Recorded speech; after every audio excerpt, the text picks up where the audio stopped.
group. And it's even more pleasure. I asked him, and if they are speaking, what am I supposed to do? If generally speaking and Colonel is speaking, then Charan gave me assurance that I don't have to speak. I have to moderate, And then imagine, he calls a professor and say, you don't have to speak. So it's really interesting. And, I was looking at the profile of Dr. Mohinder Singh and Colonel Dr. Mohinder Singh. It's very interesting. And he has done MBA from IFT. In fact, you should be speaking on offset classes and things like that. And also he has got his doctorate from Department of Defense and Strategic Studies from University of Allahabad. And he has put in 30 years. When I look at now I really appreciate why people should join young in the army and still remain young after 30 years, Thank you, And sir. I really read through again, is it 30 years? And he was also awarded the Chief of Army Staff Commendation for his work. And he has been an instructor, he has been an assessor, selector also in the selection of, officers, and he's the director of EGROW. And I would say the very fit person to speak on this. You have been both instructor and selector, because most of the questions are around that, how these things will happen and like that. And he has been quite prolific. He has written, published 5 books and quite prolific writer also. So very interesting profile. And a great pleasure introducing Major General Sudhakar ji. And he is a recipient of Vishish Seva Medal, and he is an alum of Sainik School and National Defense Academy, Kadakwasla. And he was commissioned in Meher Regiment in 1983. So I joined central government in 1980, sir. So I'm a little bit that way, just before you, I think. Oh, And nice. he was deputy commandant in the Army War College and more, which is again, I'm sure you would have core hardcore training, because people keep on asking, 4 साल में क्या कर सकते हैं, 6 महीने में कितना training हो सकता है, all those questions like that. So first, I think we can have 10 to 15 minutes opening remarks by both the speakers. Then I have listed few questions from my public policy. How would really one approach this as a public policy expert or specialist? And then we can just throw it open if that's okay with both the speakers. And now I invite Colonel Dr. Mohinder to start the deliberations. Thank you very much, sir, Yeah. for your kind words and considering me as young as actually I'm not. So I should not divulge on the public forum my actual age, but it is certainly in the 50s.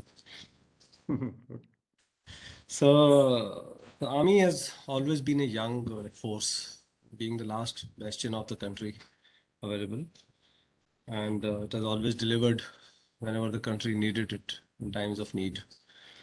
I would just like to start with that, though it's a government job, armed forces job is a government job, but yet the service conditions are very different from any other government or public sector jobs.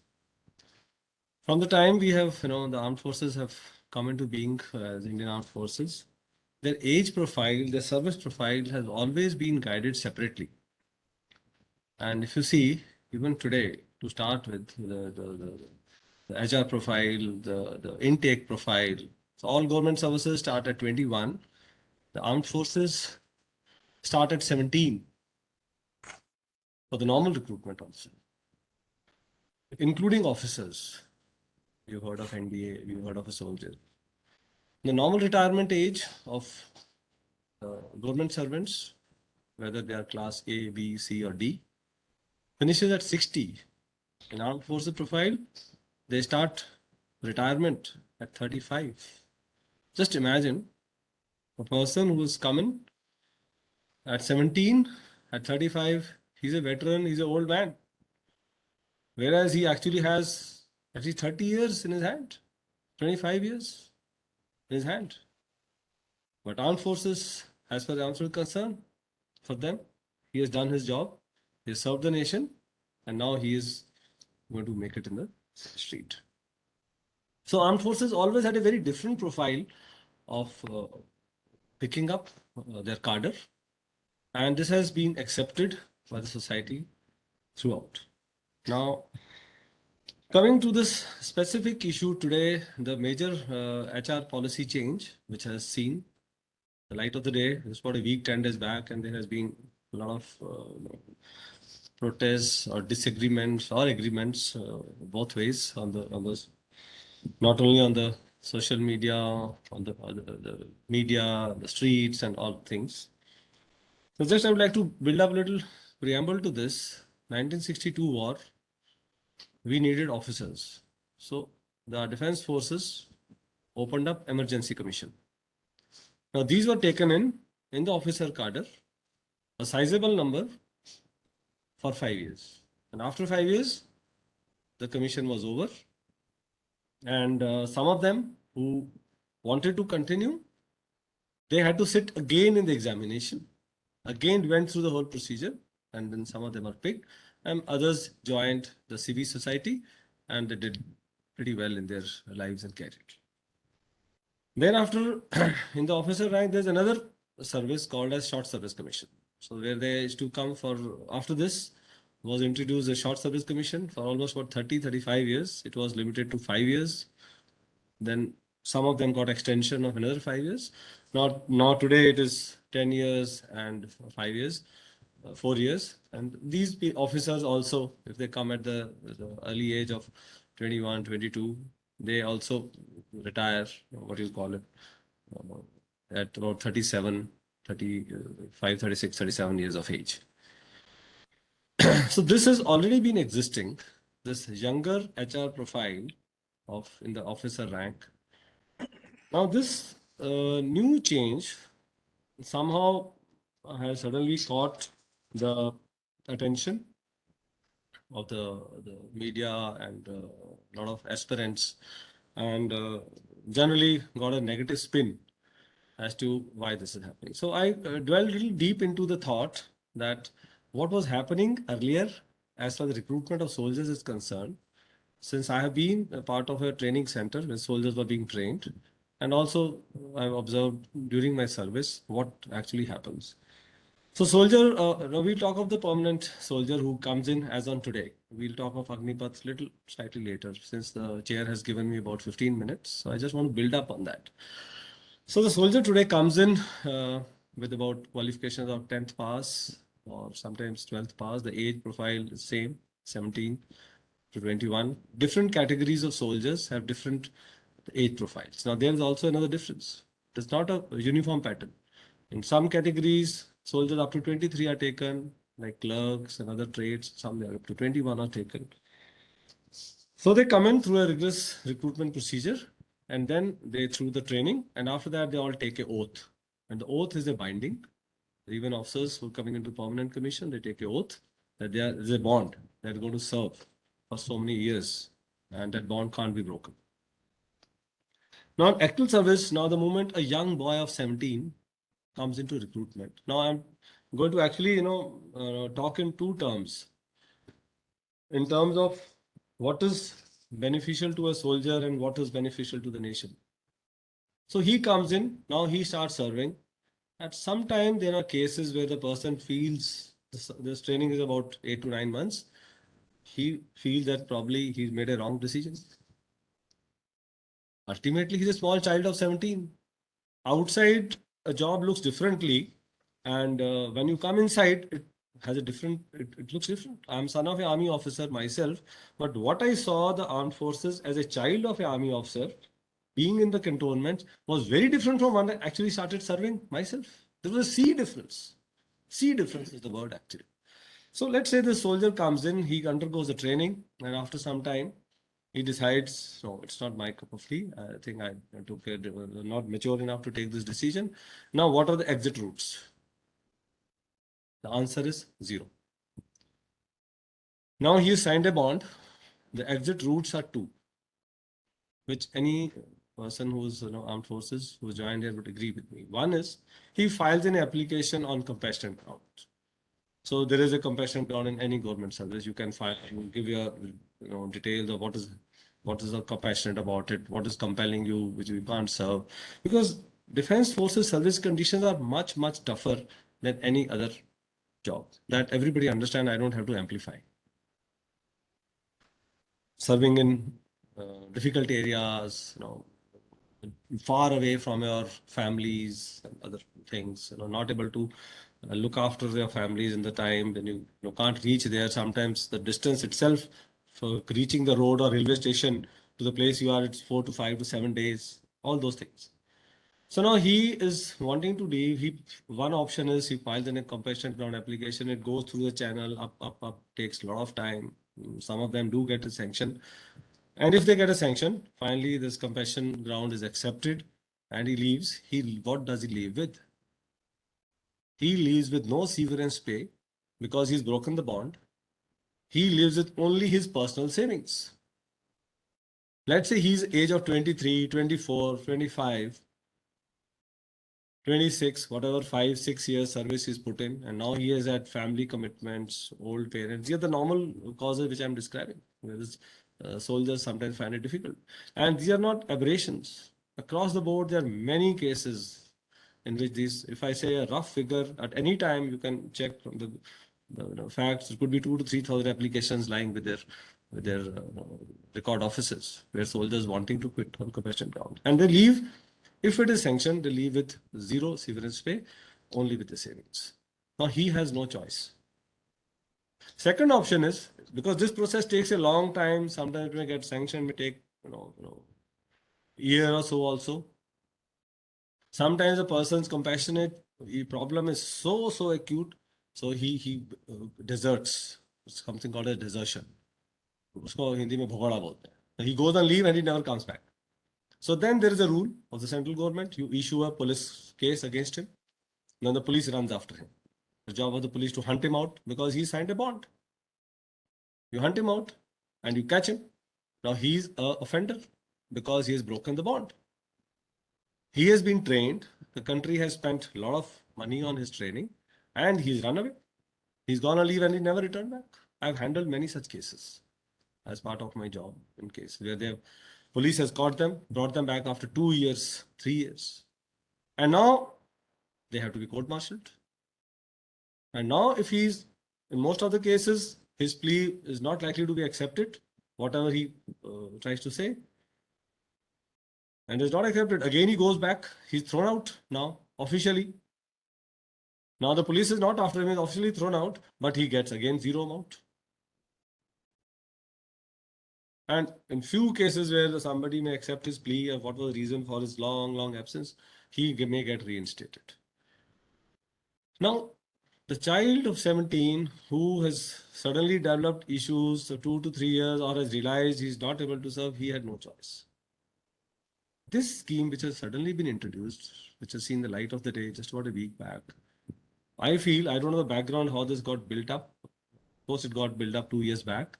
But we have seen the other armies successfully doing such a thing. And we have also done it. I've given you an example of 1962 Emergency Commission with officers.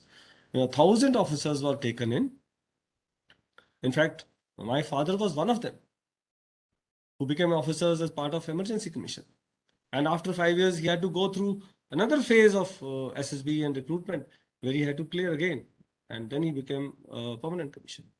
So this has been tried. And now this boy of 17 who comes in, he has a choice after 4 years. He sees the environment. He serves in the environment. 4 years is enough time to get him a feel of what is going to be my lifestyle. Army is a way of life. And it's a difficult way of life. Though the armed forces look after their cadre very well. But it is still has to be accepted. The way we serve. Right. So he, at times, let's say he realizes it's difficult for me, or he has developed some other ambitions. So he has a choice. Now after serving for 4 years, he has a choice. He opts, and then the armed forces also have a choice that who among them we would like to keep. So I would say it's a very win-win situation for both. Now he leaves. Now what does he leave with? Now he doesn't go empty-handed.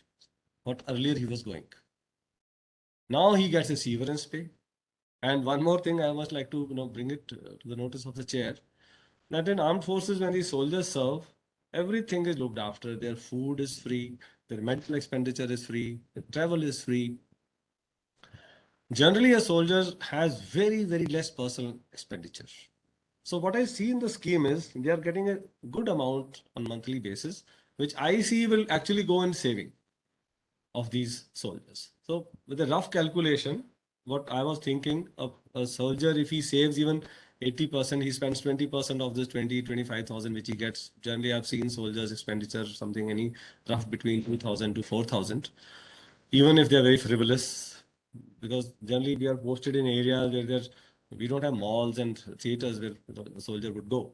Right. So normal day-to-day expenditure is there. So he ends up saving around 20,000 per month. He will end up at the age of 21 to 22 with an amount of about 20-25 lakhs in his account. And a boy of 21-22 from a middle class family having enough amount to plan his career now. He can go in for studies, further studies. He could even take studies like expensive studies like medical, and he can pursue his career. 21 is the age where he becomes eligible for any government job which he wants to do. And before 21, as it is, he's not applying, he's not eligible for anything. Though we hear a lot of youth saying that we are preparing. Well, you start preparing for 15 years or 16 years. Except armed forces, no other government job is there before 21 years.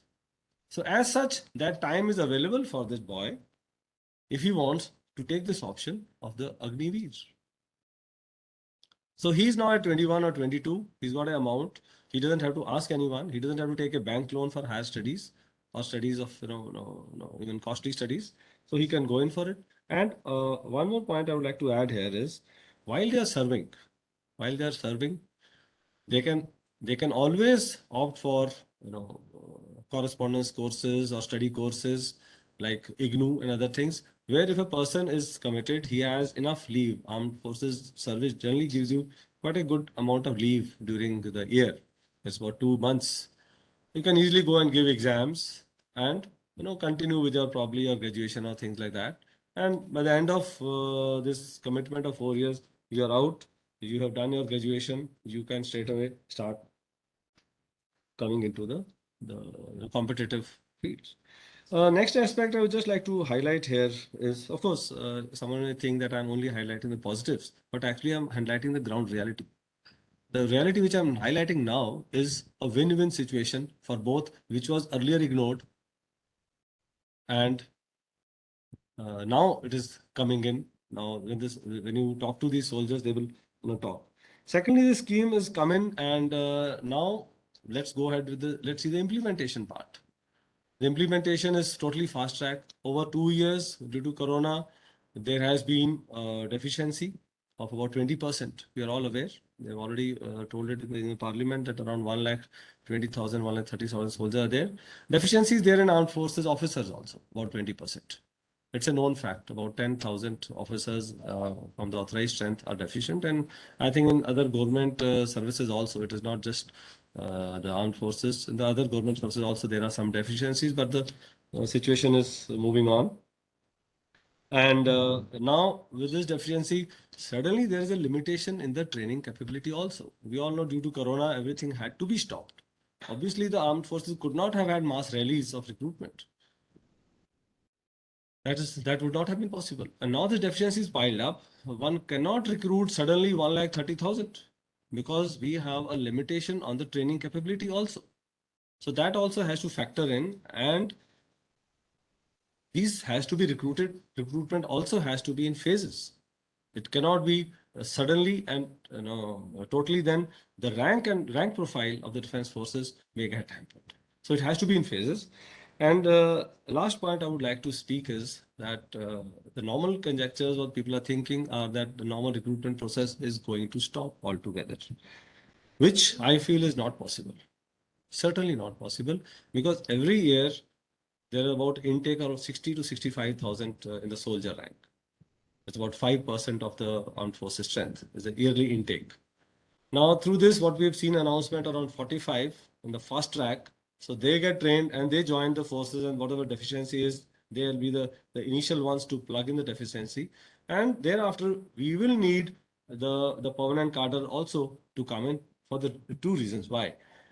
One being that there is already a gap of 2 years. And the second, if you wait for the first batch of Agniveers to complete 4 years, then there will be gap of 6 years once they come in. So certainly this gap is not acceptable to any forces. So there is a full possibility of this proper normal recruitment process also to start. And lastly, the moment the scheme is announced, just by reading the profile of the scheme, there have been a lot of conjectures. The clarifications have come in, and I would think that let this scheme get implemented. Let the scheme get implemented. The first lot get. Let's see the response of the youth. Finally, they are the stakeholders. There are two stakeholders. One is the armed forces. Other is the students who want to join. So the reaction of both of them will give their own answer. If the scheme is absolutely unattractive to the youth, you will not find a good response. Or if after some time the defense forces feel that these boys are not able to deliver, then they will tweak it or they will bring in a change. For example, the Short Service Commission, which started with 5 years service, today has reached 14 years service. So nobody has said that we are not open to change. So I feel that the best person today would be to see it in the light of the day that this is the requirement, and let this thing come in, let the first batch come in, and then see how is the reaction of the soldiers who are coming in and the defense forces who are taking in. And then we should decide the further line of thought. So with this, I would end my initial remarks. Back to the chair.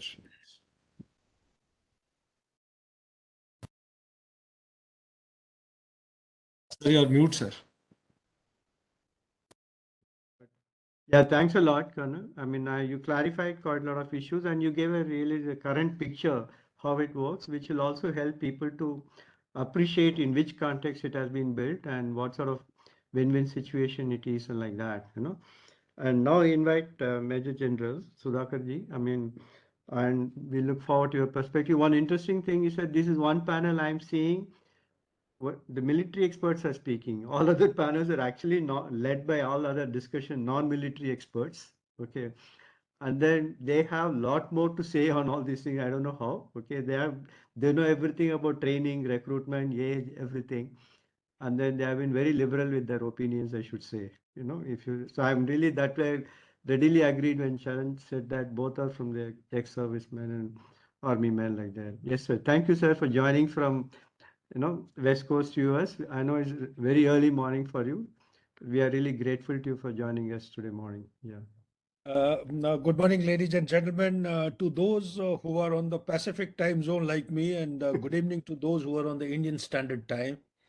At the very outset, I thank the chairman, EGROW, Dr. Arvind Vidwani, and Professor Charan Singh, the CEO of EGROW, to have invited me for this interesting webinar on a topic as sensitive as national security with a far-reaching implications.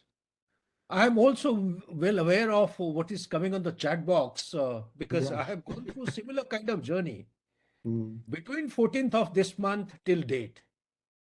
And being a commentator on geopolitics and issues akin to these, I have been very active on the mainstream media.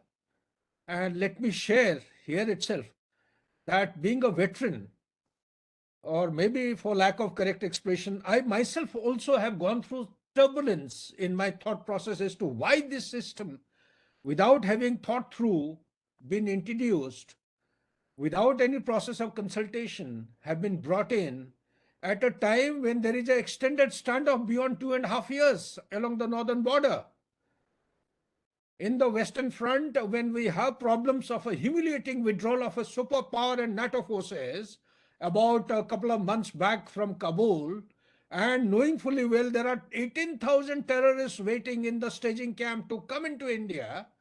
Also, the jihad groups, Al Qaeda himself, Osama bin Laden, having announced jihad 3 times in the year 1996 in India, and thereafter several times Daesh had also announced similar kind of jihad announcement, and they published a map, global map, including India at the center stage, followed by the withdrawal of the NATO forces and the US from Afghanistan. We had Al Qaeda stating and also asserting themselves to liberate all Muslim states on the face of the earth, to start with J&K, with so many modules of Al Qaeda having been busted in the country, to include UP, West Bengal, Kerala, and the kind of unrestricted warfare or the hybrid warfare, we call it a gray zone battle in army parlance, having been unleashed. There is an information warfare campaign which is going on. And given the complete prevailing situation in Pakistan, is this the right time for a thing like this to come up? These are the questions which troubled me as an ex-retired general, and I myself having dealt with the human resource, the same department which has formulated the plan after my departure. I was dealing with 12 lakh, 1.2 million of army serving population, 27 lakhs of ex-servicemen and their NOKs, their terms, conditions, pay, allowances, pension, and other associated issues. I couldn't find a reasonably good answer. Anyway, I also had the opportunity, must take the opportunity to compliment the session chair, Professor Ramesh, Yes. and my co-panelist, Mohinder, who's actually painted the primer on the canvas very well for me. Notwithstanding the comment of Mr. Mahesh Satpathy, it is quite obvious.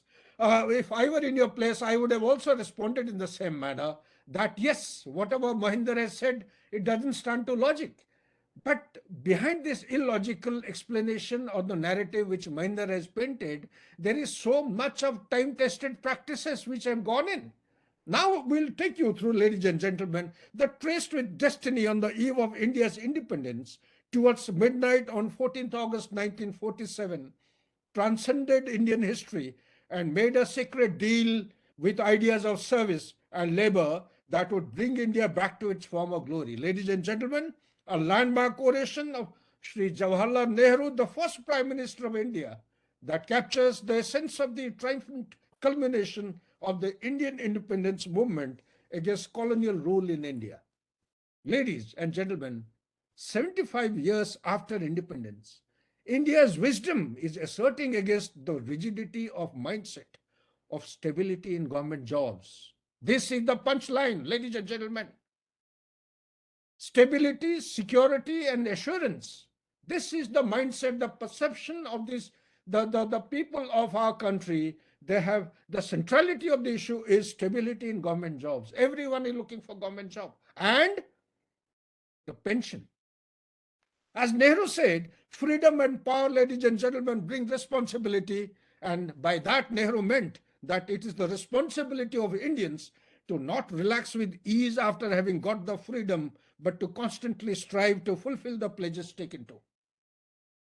If all of you are in agreement with this, 75 years back, if this was the thought process of the number one leader of our country, why is it so different today? I'm asking this question to people like me who question the very concept of this Agnivir and Agnipath. Even today also I continue to question. So let me take you through the journey I have gone, and most of you may be maybe surprised as to how the hell in 7-8 days time I have transformed myself. Yes, I have changed. Because on the face of it, only the cosmetics are visible. The inner truth and the dynamics are actually not visible. Ladies and gentlemen, on 14 June 2022, it would go into oblivion if not highlighted, not for Traced with Destiny 2.0 of India, but for I having been called up by a new channel at short notice to participate in a panel discussion on a subject unknown to the coordinator. Ladies and gentlemen, I rushed back home from a place where I was preparing a folder containing all my articles which had got published in leading newspapers, magazines, periodicals, as it had been sought by somebody very high in the hierarchy, because they had made a documentary on me. It was launched by that highest leadership in the hierarchy.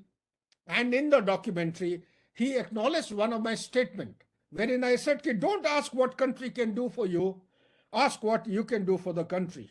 Ladies and gentlemen, this was further appreciated by the same gentleman and all his team when I alluded to the fact that every citizen in India must work like a soldier. To a query from one of the girls, what do you mean by soldiering? I said, a soldier is one who always looks at the safety, honor, and welfare of your country coming first, always and every time. And number two, the honor, welfare, comfort of the men you command. Wherever we are, there will be people above us, there will be people below us. So our sole responsibility is to look after the people under us, and comes next is your own ease, comfort, and safety, always and every time. Ladies and gentlemen, the panel discussion that day lasted for about 1 hour or so, in which there were 3 panelists, 2 preceding speakers, and I was the last one. Each one of them was actually going through a kind of a exercise of emotional outburst when it came to me, contrary to the perception in the environment, that perhaps a general with 38 years of service, a veteran of my maturity, would be talking something sense, bring some sense into this particular discussion which was taking in place. Ladies and gentlemen, let me confess that there was a absolute emotional outburst from my side against the very concept of Agnipath and Agniveer. Here is the start point, ladies and gentlemen. On 17th, when I was on my way to USA, there at Delhi Cant, I moved from Jaipur to Delhi Cant itself.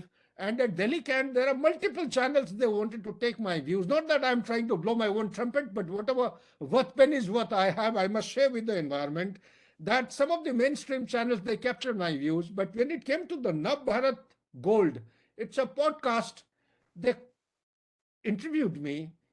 They carried my interview in one of the podcasts. In that, I realized that I had mellowed down a lot. In the course of responding to the queries in the media, I found that I was only impulsive in my response. I had not gone deeper into the issue. When I started researching, going deeper and deeper during my travel time from Delhi to San Francisco, I realized that there was a deficiency of factors of change management which the present governance should have actually addressed before introducing a factor like this, to include factors of denial, resistance, reconciliation, adaptation, and acceptance.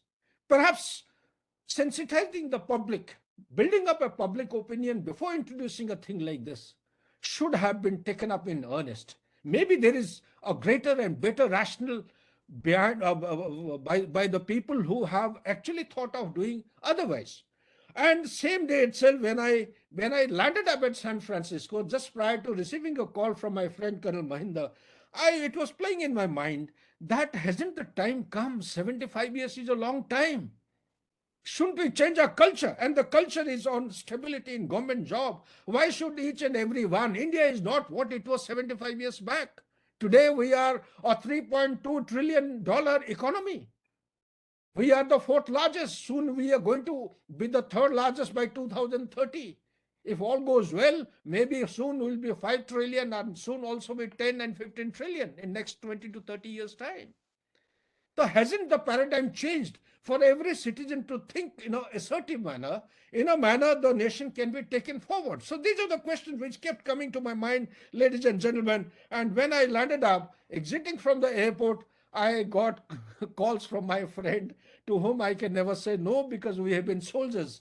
We have faced bullets together. We have survived the challenges in the most extremities, the challenges of terrain, vagaries of terrain, weather, and the lack of connectivity and the enemy fire from all sides. So when I said, here is the call of the nation, it is not what nation can do for me. The call had come for me to do something for the nation. So therefore, past 48 hours or so, I have been delving, despite the lack of formal document. I'm told there is no white paper. I'm told there is no formal document, except for a lieutenant general who's coming on the media trying to cover issues and responding to different queries. There is no formal document, ladies and gentlemen. I'm not trying to defend the particular step which has been initiated by the government. I'm only trying to understand and share the same thing with all the viewers. Ladies and gentlemen, 18th June, when I got the call from Colonel Mohinder, that was the turning point. I suddenly realized, ladies and gentlemen, most of us, including the learned people, I'm quite conscious of the fact that almost all the participants sitting in this webinar are far better qualified than me. They are doctorates in their own profession. I'm the only soldier as a Major General. I think I am the most illiterate guy going around, but I realized one thing, that everyone like me who has been protesting has been thinking in a myopic manner, in a tactical manner. The time has come for India. To me, I'm more than convinced that 75 years of independence, we need to think in strategic terms. The geopolitics in the global order is undergoing change. Afghanistan had been otherwise had US and the NATO forces not withdrawn in a humiliating manner. Ukraine and Russia, despite the fact that Russia is a P5 nation, it is a permanent member. The rules-based international order have been flouted by nobody other than Russia. Well, if that, why is it so? They have been compelled to do so because the NATO has continued to expand to the eastern part. So each one is playing his card for his own national interest. Nobody is bothered about anybody. There is a huge polarization in the world order. Amidst all this, there is a threat which is emanating on the Indian security perspective. What are the threats? We have the northern border beyond 2.5 years extended time. We have called Chinese supremacy a bluff. We have the western border. Pakistan being what it is today with a collapsing economy, almost close to a pariah state, ladies and gentlemen. We have 18,000 terrorists waiting to invade or come into our territory. We have Myanmar almost virtually taken over by China. We have Sri Lankan crisis. We have Maldives just about managed to save, and there is some form of democracy, ladies and gentlemen. We have Nepal almost in the pockets of the China. Under all this, with the hybrid kind of a warfare, whether it is hijab, whether it is farmers' agitation, whether it is stone pelting, whether it is a breakdown of the power grid in Mumbai, whether it is breakdown of the connectivity or cyber attack on Indigo, whether it is breakdown of the northern grid, ladies and gentlemen, if India has to reach a target of 3.7 to 5 to 10 to 15 to $20 trillion, we have to visualize the future in a prospective manner so that every one of us has a role to play. We all need to ask ourselves what I can do for the country, not what country can do for me. With this, ladies and gentlemen, let me also take you through the recession that the country is going through. Every nation in the world is facing an economic A recession. couple of more minutes, sir. Couple of more minutes. Yeah, I'll wind up. I'm almost on the verge of this thing. There is a hybrid threat on the nation. There is democracy under threat. All the pillars of democracy is under threat. And therefore, I come to the question, what is it that I should be looking at India, say 15, 20 years from now? I would expect my country to be a $15 trillion or even more, a global power or regional power. If that be so, then does my nation have the attributes of a global power? What are the attributes I should be looking for? Ladies and gentlemen, the armed forces all over are being reduced in manpower. It is not only India. There is a controlled, regulated conscript system being followed.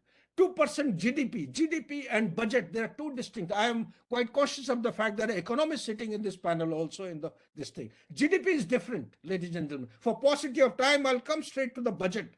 Defense budget, as on today, is 15.5%, 2% of GDP, the highest single head in the entire budget heads.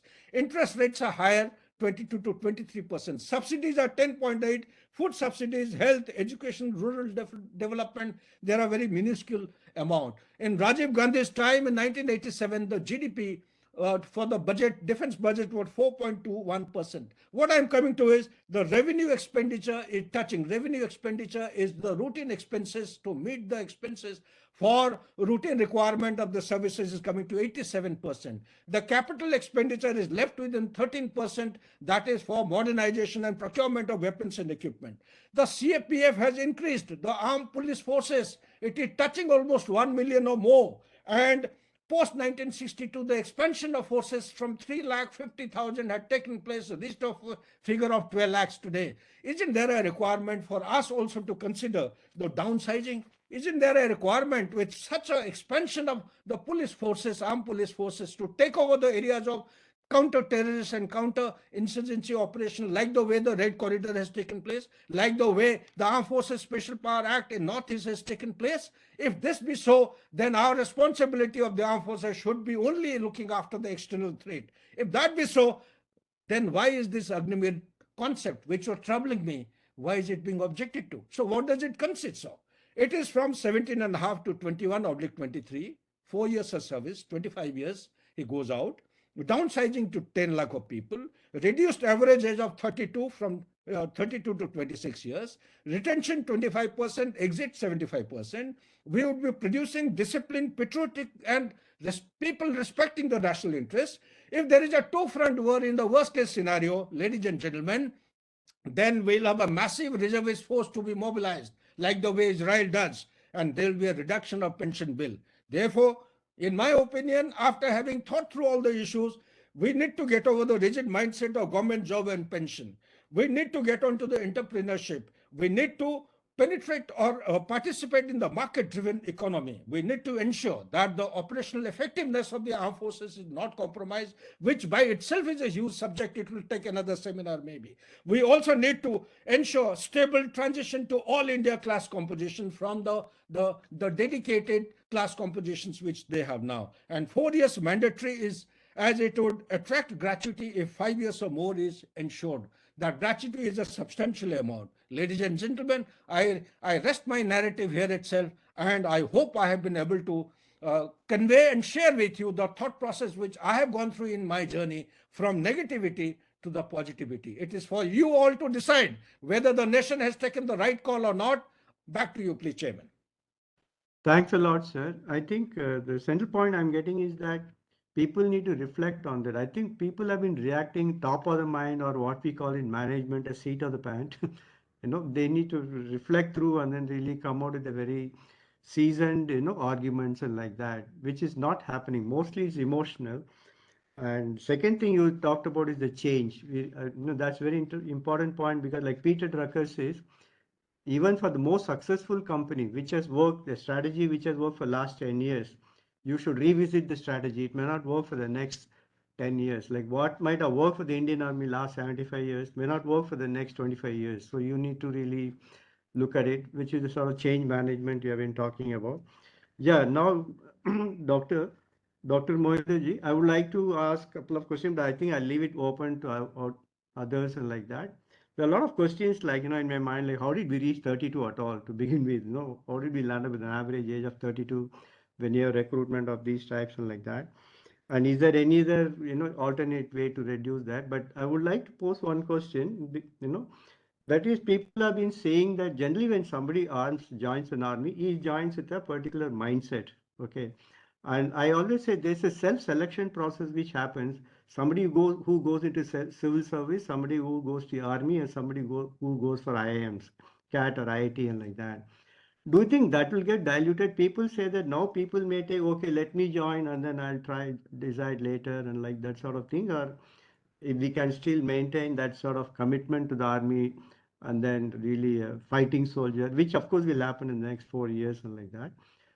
So that's one question people are asking. I want to really serve the country. I want directly get into the army, but not take a chance for 4 years and then try to get in later. And then about this Maheshwar Satpathi's question, I'm sure you would like to really respond to that. Yeah. Okay. So firstly, I would like to, put to rest one apprehension which is being reflected, in fact, Yeah. in my own social media, where I have about 40,000 followers. There have been a lot of people who objected to this scheme and very vehemently said that you would like to throw these 45,000 out. उनको आप लवारिस छोड़ देंगे 4 years के बाद. Is that the apprehension which maximum people are? I would like to bring in here two very important points. One is that even now the armed forces have got ways and means of supporting a rehabilitation. I would not say rehabilitation as second career. There are agencies which are working day and night, like AWPO, Army Welfare Placement Agency, which is interface with the industry and the people who are retiring early, very early in their life.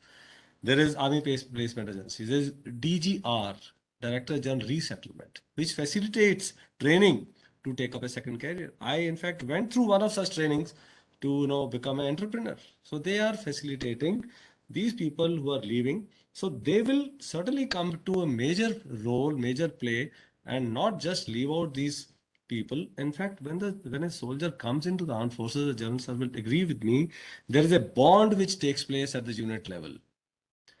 Even the moment we retire, we are in touch with our soldiers. They are in touch with us. It is not that we are just leave them alone somewhere and say, okay, there are people where they have assisted each other in getting a second careers. So this apprehension of this scheme, the change management which General brought in, I totally agree that there was a time to bring in this change. And I feel that even the other government jobs, there have been a lot of shift from a permanent cadre to a contractual cadre, to lateral entries.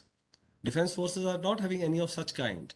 But yes, this will be acceptable to a lot of people. And one more point in this regard to Mr. Satpathy also said, initially the armed forces had a base from the villages, most of the soldiers. Today that base has now shifted to village come cities. A lot of youngsters who are in cities, they are also opting for these careers, and they would be too happy to have a second choice rather than just to stick to one. Right? There was some study carried out some years back. Is that a lot of IITians were asked why you are not coming into the. All of you know that IITians are focusing on joining the MNCs and in fact professor IIMs and all that. Very few are looking toward armed forces, and the answer what was given to the recruitment agency is that we would not like to sign a bond for 15 years, or why even 10 years. Can we leave after 1 year if we don't like? And the answer, the recruiting agency did not have the answer to this. The teams which go into colleges to motivate, in fact, I have myself gone into some schools and colleges to motivate students. And these IITians, the so-called brains of the country, ask this question, oh, I don't want to commit myself for such a long time. So here is a change of mindset what General was bringing in. So the country has moved 75 years, so why not accept a change and see it? So I hope this aspect also would clarify the issue. Anything, sir? Sudhakar sir would like to add on to what? If the chair allows me, very well answered to a question which the chair was alluding to. How has the average age come down from 32 to 26? I am not very good in mathematics, but I'll. Even how did it go to In 32, sir? fact, Even how did it go to Yeah, 32? yeah. Basically, the percentage of sepoys and lanzknechts, the Yes, sir. Agniveers, they will have no rank. Agniveers generally they will go in place of sepoys and lanzknechts in the force. Out of 12 lakh, almost about 36 to 37% of the total military population fall in this bracket, which comes to no, sorry, 41%. Yes, sir.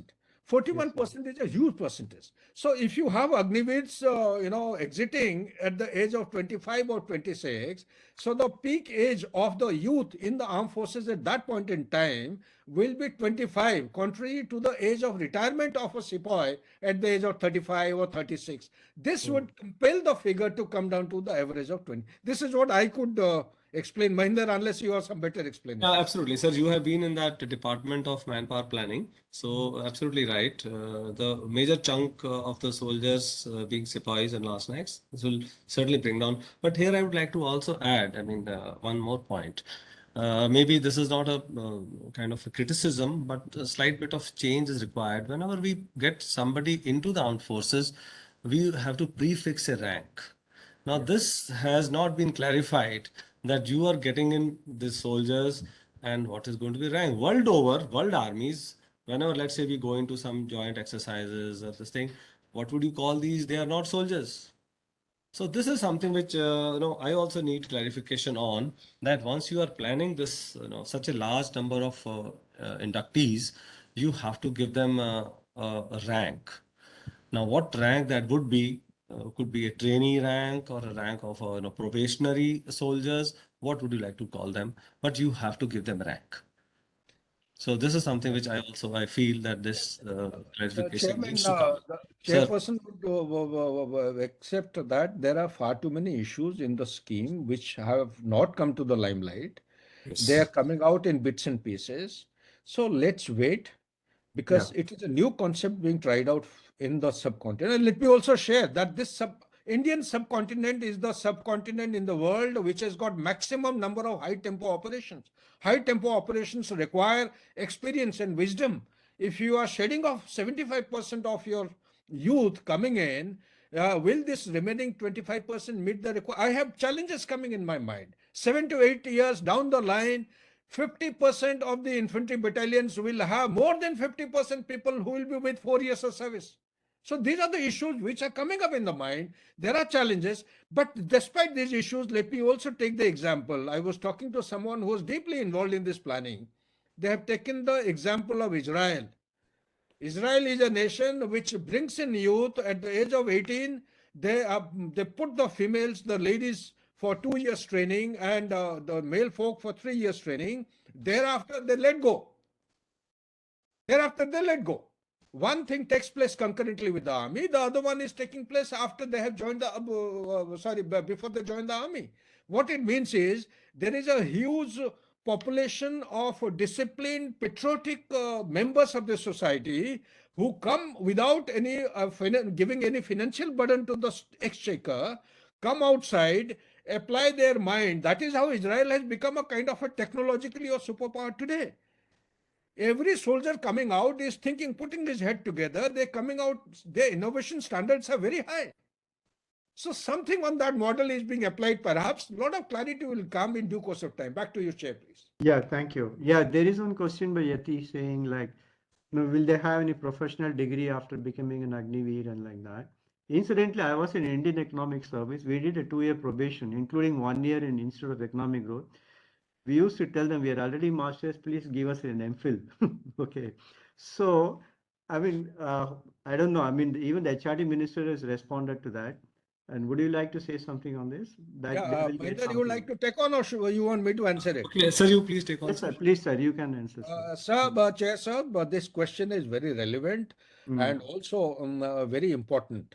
Now, in the army, we have gone in for equivalence. There is a thing known as equivalence Correct. with the academia certificates.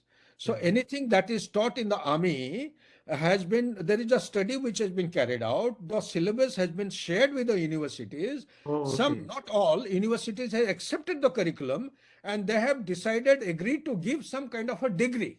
Some places diploma depending on the duration and the weightage of the subject because it has to match the UGC standards also.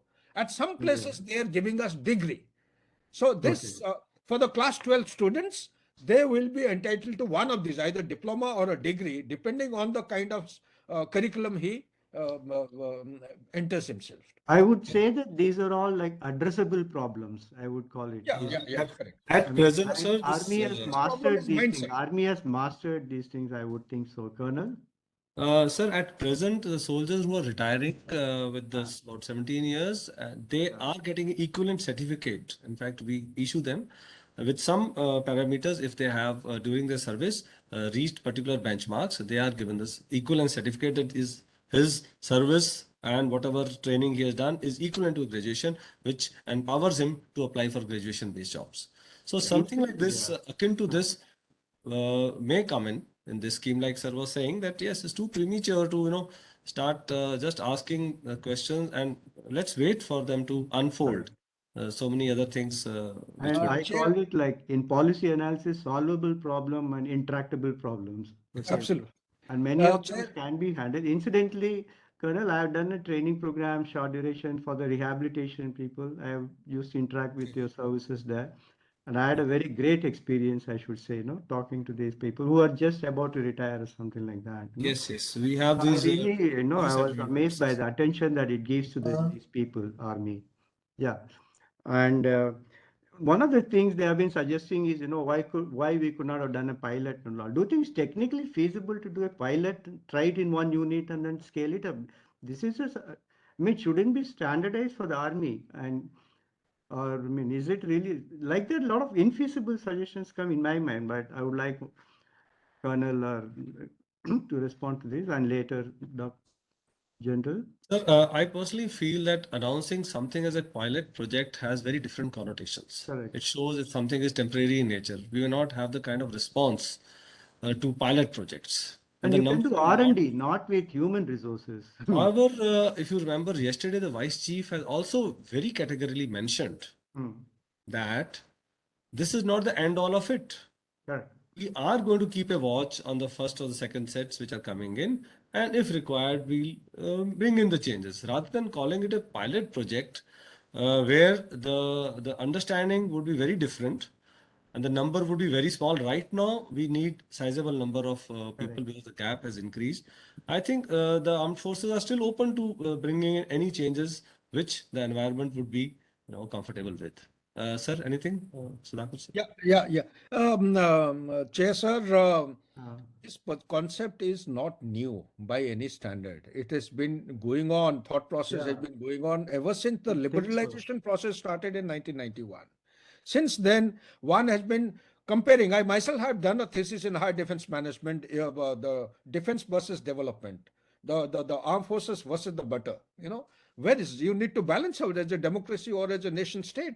If the state has to grow at a particular percentage of growth, if you're looking at that high end objective, well, some sacrifice has to be made. Well, sacrifice means what? There are other components within the democracy which need to be put into effect. For example, in case of one front war, we must have a military might to give a lesson to the Pakistan. Take care True. of Pakistan nice and properly. But in case of two front war, we have other components. We have economy, we have diplomacy, we have political strength and power, and likewise the technology. All other aspects have to be brought into collective mind.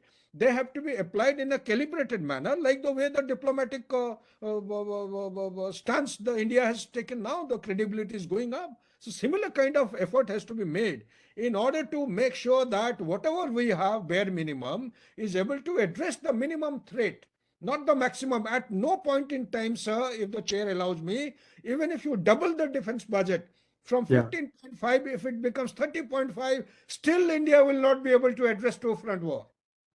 So correct. what is the Yeah. answer then? The common man must understand from the budget allocation to defense of 15.5% vis-a-vis the socio-economic development of other attributes and parameters. Back to you, please. Yes, sir. In fact, I consider that each army person is a very capital intensive person, I would say. In the economic angle, if you really look at, that's the sort of investment we make, and more technology we spend, and he is more and more empowered, isn't it? The way I see it and like that. And so one thing that's the current issue is that we'll come to one more question somebody has faced is the people who are currently applicants. They are the guys who are really saying, I was aspiring, I want to do like that. I thought it really increases the chances because you are going to really recruit more and then later you might be deciding. Is there something, General and Colonel would like to tell them so that they feel better? I mean, they feel, they don't feel disappointed. Mohinder, you can take on Yeah, since you have raised Mahinder, this you would subject. like to. Actually, Ah, none of the recruitments as such has been cancelled. correct. I also had some comments on on the social media handle Hmm. that I have passed a written and I have also just medical is not done and they can do the medical now and all that. So I have just said that please wait and watch. No announcement as such has come, and it is only conjectures as since they are taking such a sizable number, what will happen to us and this thing. So I personally feel that if something has gone so far, that will be taken. And I also feel that the permanent recruitment which is going on will be starting. The defense forces totally cannot rely on this method immediately. So it's not a sudden this thing that it will also go on, and some bit of permanent recruitment will also Yeah. go on simultaneously. Let's just wait for this thing to unfold. Yeah, it shouldn't take much time for them to clarify. I'm sure these should be coming in the offing and like that. Absolutely. Yes, General, you would like to say something? No, I think he's answered it adequately. There is Yeah. nothing more to add in this piece. Incidentally, Colonel, you know what? When we offer even MBA seat, we cannot withdraw. Okay, where is the question? Where is the question Yes. if somebody gone as far as medical and all that? Uh, I mean, it's almost like an obligation, I would say. I don't know. I mean, we Absolutely. are nobody So to I have make. answered to those students. That's exactly the same thing. That just wait. there Yeah. could be some glitches. It will come through, and you will get the due. I mean, no government department could just go and cancel it. Then people go to the file this thing in the Supreme Court, and then And things will be And written in a different manner. Chair, sir, if you allow me, there is a yes, sir. Yes, message sir. through this platform we need to go because EGROW has become global now. Yes. I was talking to people here in California. Correct. I mean, the reach and the footprint EGROW has developed in past couple of months is phenomenal. Compliments to Professor Charan and the chairman, Chairman. Yeah. Arvind. So the basic issue is, sir, the concept of Bandh, non-violence, was something which was relevant and prevalent in 1947 during Mahatma Gandhi's time. Is that still relevant after 75 years of independence? Do we still have to just to acclaim or be in the limelight as a political leader? Do you have to block the road? Do you have to stop the train? Do you have to burn the national assets? What is this method of showing your anger and displeasure? Somewhere, Yeah. the youth in the country, we have the highest youth bulge, 65% of youth bulge from the age of 15 to 59 in the world today, sir. There has to be some degree of discipline. This is our country. You are burning the train. Unfortunately, you don't realize that GDP also is part, you are part of the GDP. You are paying through your nose. You will be the liability for next couple of years. It will be hurting you. So we need to sensitize our youth and the political mass and the leadership that enough is enough. We are on to the 75th year. There is a code of conduct expected from the leadership, political leadership, down the chain to the normal layman. If the political leadership hypes up the issue, unfortunately, it will go out of hand the way it has gone out of hands. There has to be Yes, some sir. In degree of fact, I maturity. would say governments are sensitive even to social media. You don't have to really hit the Yes, street to yes, protest. absolutely. Sir. Through social Uh, media itself, it's very democratic platform, social media, if you see. Yes, Colonel, you were saying something? Yeah, other day for yesterday, I was on a channel, and Yeah. in that channel there was a co-resource. He was a director of a academy which is training the soldiers for Right. recruitment, and he said he has got 25,000 soldiers. And when the anchor asked him, Hmm. "Is there any, this thing anger or something like that?" He said, "No, they are the disciplined lot. Hmm. Those who are trying to go into defense forces are certainly disciplined lot." And he says they are only waiting, and when these things open, so there is no something like apprehensions like this which is there in their minds. So if you want to be a soldier, you have to be disciplined, and you will take the path and certainly move ahead. Because see, looking at money, looking at CTC, what is the CTC a soldier looks at? I don't even know when I joined what was my going to be my salary. CTC is your love of the nation, your this thing to serve and go into any limits when you are serving the nation. That is the CTC the soldier aspirant looks at. So Yeah. people have started counting money and started comparing. Army service cannot be compared in any way with the CTCs or what is the amount coming in.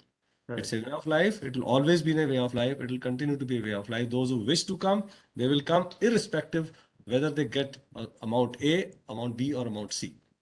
That's I what think I. I can assure you, Colonel, that Army will keep getting people. There won't be any shortage of people. There'll be aspirational guys. And I'm sure you'll keep getting the same people you have been getting. I don't think, I think, General, you better, clarify this. Otherwise, this will hang in the air, saying that it said that, General pointed out that they are not taking rational decisions. It's from Yati. Then will they be able to take rational decision for the country? I don't think you meant that. Yati, if you Oh, can see in the oh, chat box. anything in specific when you are saying no rational decision? Yeah. Because you see, this is a subject.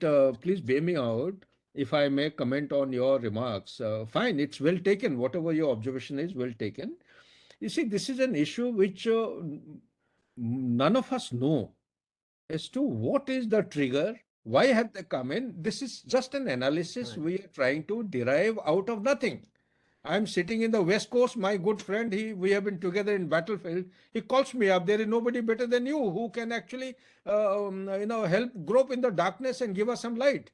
Since I have dealt with the subject, this is my analysis, and I'm trying to share something which possibly could be a plausible reason or a trigger for the nation to have adopted such a kind of a measure or a step.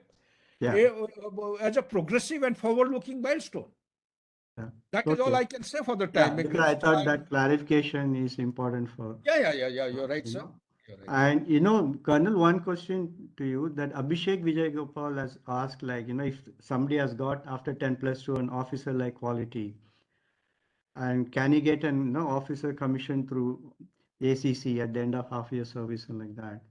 And you can interpret the Yes, sir. question I and have then understood respond. this. What they are asking is what these Yeah. aspirants are asking, and they're asking me on my personal handle also, Oh, that when we join as a Agniveer, there is something called as ACC entry. In that, yeah. these soldiers have some vacancies to become directly as officers. They have to go through a selection procedure of a written exam and Yeah. of a interview. Now, after 12th, you can get into ND also. But they are asking that if we become Agniveers, the option of becoming a full-fledged soldier, of course, 25% is there, but they're asking, will that privilege, Mm. which today is applicable to the full-time soldiers after 2 years of service and up to 6 years of service, to apply for this special commission called Army Cadet College, where they, Yeah. become officers after 4 years. Will that be applicable to us? But not as far as this scheme is concerned. We will await clarification. These are Yeah. very nitty-gritties, which the decisions will take time, but certainly the decisions will come, and I think it would be on a And positive note. And the chair, sir, Mohinder will answer. Chair, sir, if you allow me, if I may Yes, sir. comment on this, just to Please. make a value addition. Mm. It's good. The chat box is getting slowly, gradually Yeah, filled up it's with more now comments. a lot of It's excitement good. now. We have actually, but both of us decided to play with fire, go in support of the national objective. Okay, so Yeah. it's good that you are expressing yourself in this manner. Let me tell you, if you really want any substantive contribution to Yeah. this very concept, because this concept will not die down, let me tell you. A lot of thought has gone in. I have found out that the government of India is hell-bent upon pushing it through with 4 years. It will not even become 5 or 7 years. Hell-bent, Okay. whether you like it or not. That's Despite good. that, you will find there will be a overflow of participants. People will still come. Okay, so it's not, I have seen recruitment from very narrow quarters. I have been in regimental center as well. I have been a colonel of the regiment. I have seen the process. What our public must find out, or at least contribute, is that within army itself, there are different kinds of groups. You have armor, you have mechanized. If you're so learned, if you want to contribute, there are engineers, there are corps of signals, the specialized kind of regiments. What do you do in 4 years' time? Can you give specialized training to these people? With 75% going out, where is that platform of experience? In Yeah. absence of experience, can this 4 years do justice in the face of live fire? These are the questions which the nation must ask. There are Yeah. no quick answers. The answer which I have been given last night, middle of the night, time zones being different, is that the skill development ministry has given a commitment. They will produce, they will provide people who are qualified in information technology. They will provide people who are experts and qualified in vehicle maintenance. They will provide people who are capable in logistic chain, supply True. chain. Likewise. So until these things are tried out successfully and effectively on ground, it is too premature on his part, Mohinder's part, and my part to comment on. Kindly bear with us. We are Yes, also sir. like you. We are Yeah. civilians, we are veterans, we are not privy to the classified portion. It is kept as a top secret document, by the way. Nobody, Yeah. even in the serving soldiers, I don't think even chiefs of all three services know the entire gamut of the challenges. In fact, maybe we'll stop in another 5 minutes. Sir, in fact, I would say that the sort of training that you have been saying, if they are trained in army, I mean, I deal a lot with corporates. We do a lot of training programs. They would love to take your people. That's what I would say. You know, Colonel, you said that IIT guys didn't want to sign, but we have people asking, will I get a pension? So I don't know, in the same century world era, you are getting people who are not even joined, but thinking of pension. I also worked in government, but I never thought about pension as a incentive to join government. Isn't it a paradox? I mean, I don't know. Some counseling is required if you really ask me. Ask your friends in carry, all these people to really counsel people, not to unko chadana nahi, unko Exactly, samjhana hai, sir. In if you fact, the really ask start me. point of journal's talk was the change in our mindset after 75 years. Yeah. That was the start point what he actually built up his argument on. And you're very right that, I'm also surprised that at that age when we want to serve in defense forces, that's the time one is not thinking of these things. One is, full of fervor and full of energy to go ahead and serve. And other things will always fall in place. Because the way I said that, defense forces are very different from any even the government jobs, True. and it's like a way of life. Everybody holds each other's hands. So they will bring out a way in which none of these 75% people go like on the streets. They will be well adjusted in various people. Even short service officers are doing so well today in their careers. After 35 years, they leave, some leave at 30 years. They do so well because they adopt to a different method. And I think the model of other countries is in front of us, where a large number of this cadre goes into the environment as a disciplined cadre, and they're picked up by host of people, not only just government jobs, but even private jobs. Because the moment you finish your contract with the defense, your service, not the contract with the service with the defense forces, what I have seen most of the cases are people looking for a job near their houses. Yeah, Because exactly. in services, we don't get time to ever stay in our houses, permanent locations which we belong to. We are serving across the spectrum of the country. So most of the students, most of the soldiers who retire, they are looking for jobs around, and that is being provided by the agency. I think somebody is asking that how do they facilitate?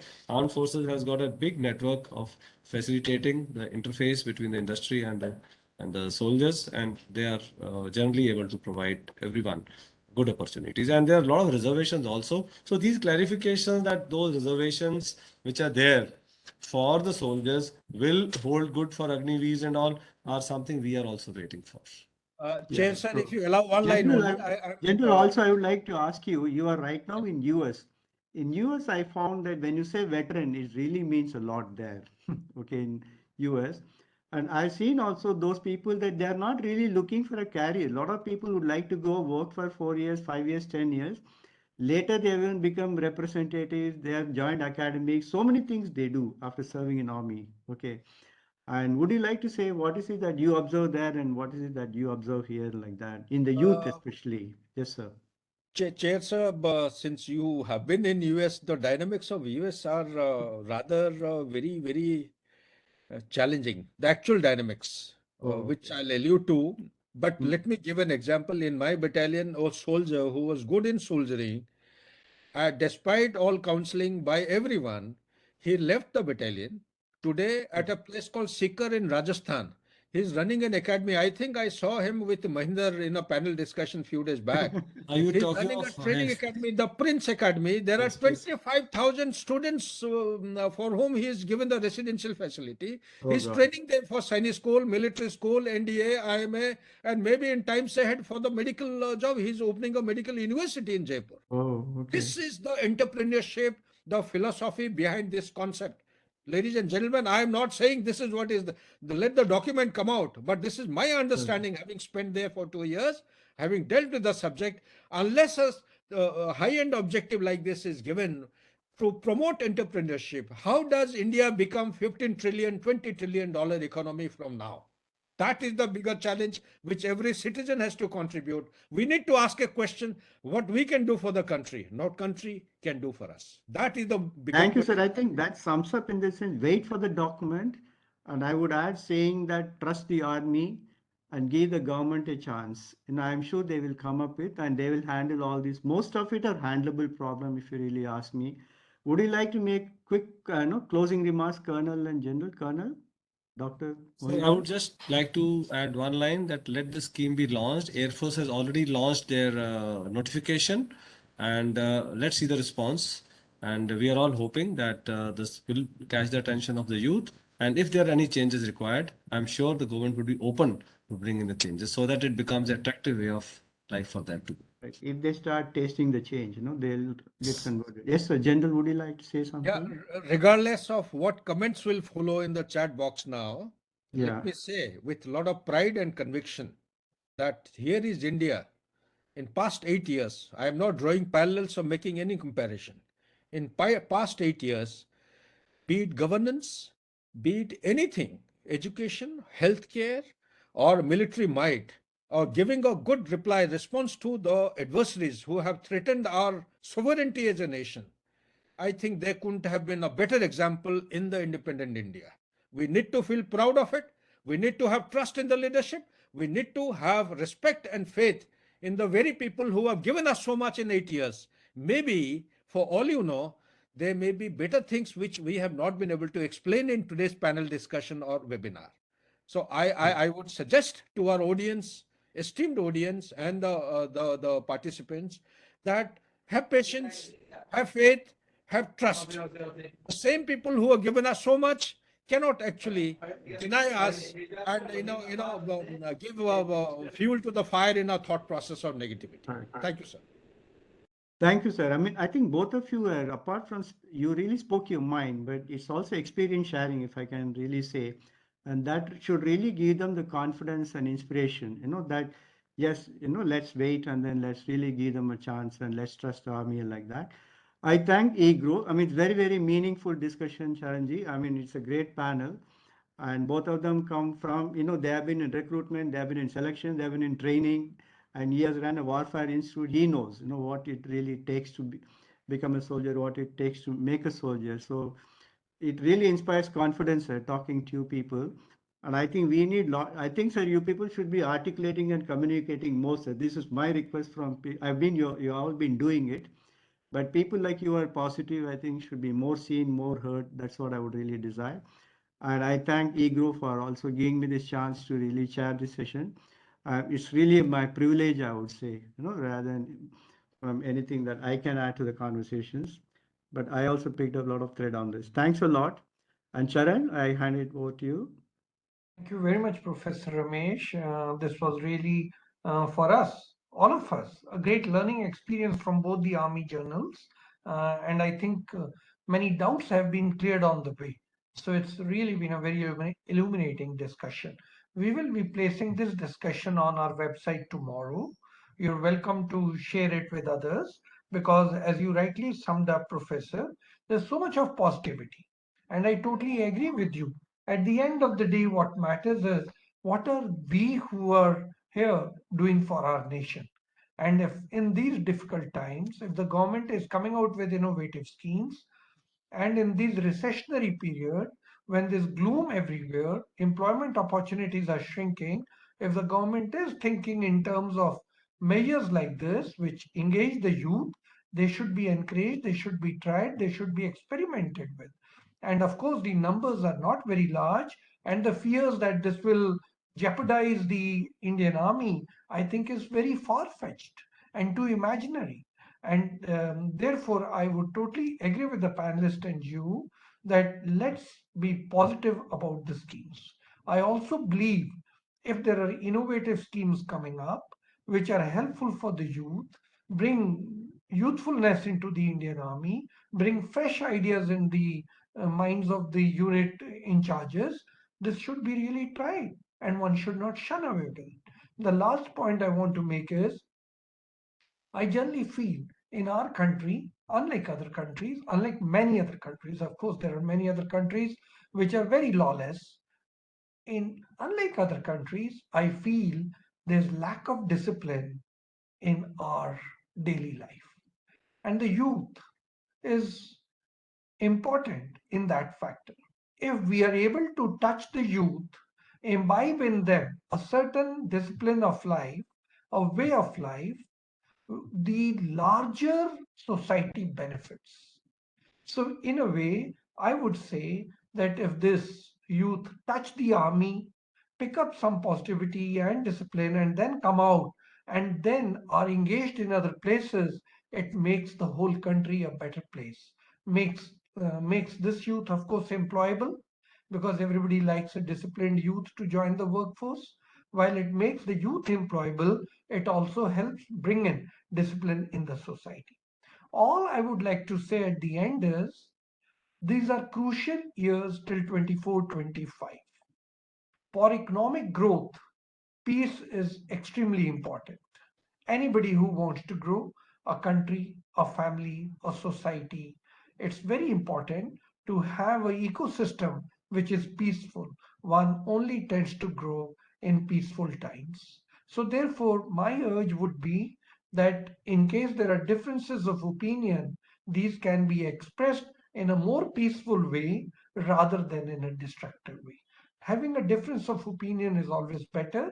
There's always unity in diversity, always more thoughts, sometimes contradictory thoughts bring in better outcomes, and they should not be avoided, certainly not, but they should be expressed in a way that the country doesn't lose, the society and the social network, the social welfare does not suffer. So with this, I would like to thank you, Professor, and the two panelists for being with us, so frank and honest, and sharing your personal experiences to drive home the point. I also have one very important announcement to make. This Friday, 2 days from today, we have Professor Arvind Panigaria speak to us about India's reforms journey. So I would welcome all of you. At 6:30 p.m., Professor will be joining us from Colombia and talking about his experience about the Indian reform journey. Our chairman of our think tank, Dr. Arvind Virmani, will be chairing the session. So I would welcome you all to spare about an hour and come and listen. And I assure you, it's going to be a fascinating talk, knowing that both of them, Dr. Virmani and Dr. Paningaria, were actively engaged in reforms in our country. So with that, once again, thanks everyone for participating and being with us on a Wednesday evening. Thank you. Thanks a lot. Thanks a lot.